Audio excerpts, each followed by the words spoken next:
श्री स्वामी समर्थ. लवकरच सर्वांच्या आवडीचा दिवस जवळ येत आहे, तो म्हणजे 4 डिसेंबर.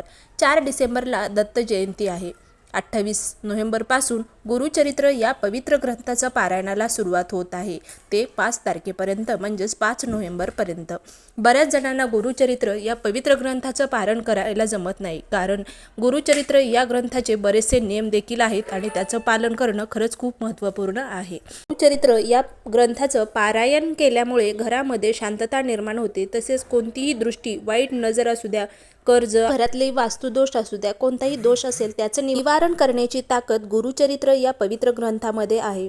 आता गुरुचरित्राचं पारायण करायचं असेल तर बऱ्याच गोष्टींचे नियमाचे पालन करणं खरंच खूप महत्त्वपूर्ण आहे, तरच त्याचं आपल्याला फल मिळत असतं. या धावपळीमध्ये जर तुम्हाला खरंच गुरुचरित्र या पवित्र ग्रंथाचं पारायण करायला जमत नसेल तर हा एक श्लोक आहे जो की तुम्हाला दत्त जयंतीपर्यंत आपल्या घरामध्ये तुम्हाला याचं पठण करायचं आहे, जेणेकरून आपल्या घरातील सर्व वास्तुदोष असतील, कोणतेही दोष असेल ते निघून जाण्यासाठी आपल्याला खरंच खूप महत्त्वपूर्ण असा हा श्लोक ठरणार आहे. खरंच खूप असा म्हणजे फलदायी असा हा श्लोक आहे.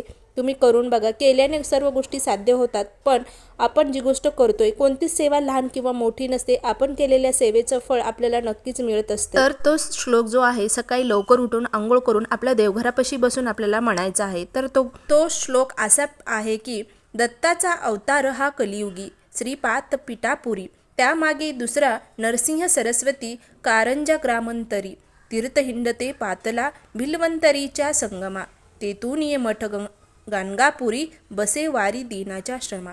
अतिशय सोपा आणि खरंच खूप प्रभावीशाली असा हा छोटासा श्लोक आहे.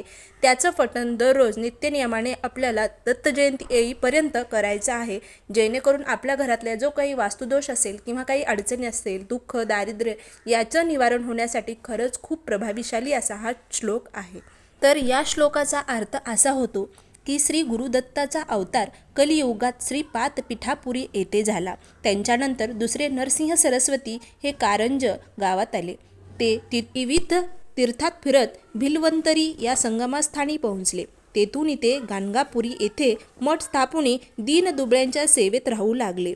या प्रकारे या श्लोकाचा अर्थ आहे. खरंच खूप प्रभावी असा हा श्लोक आहे.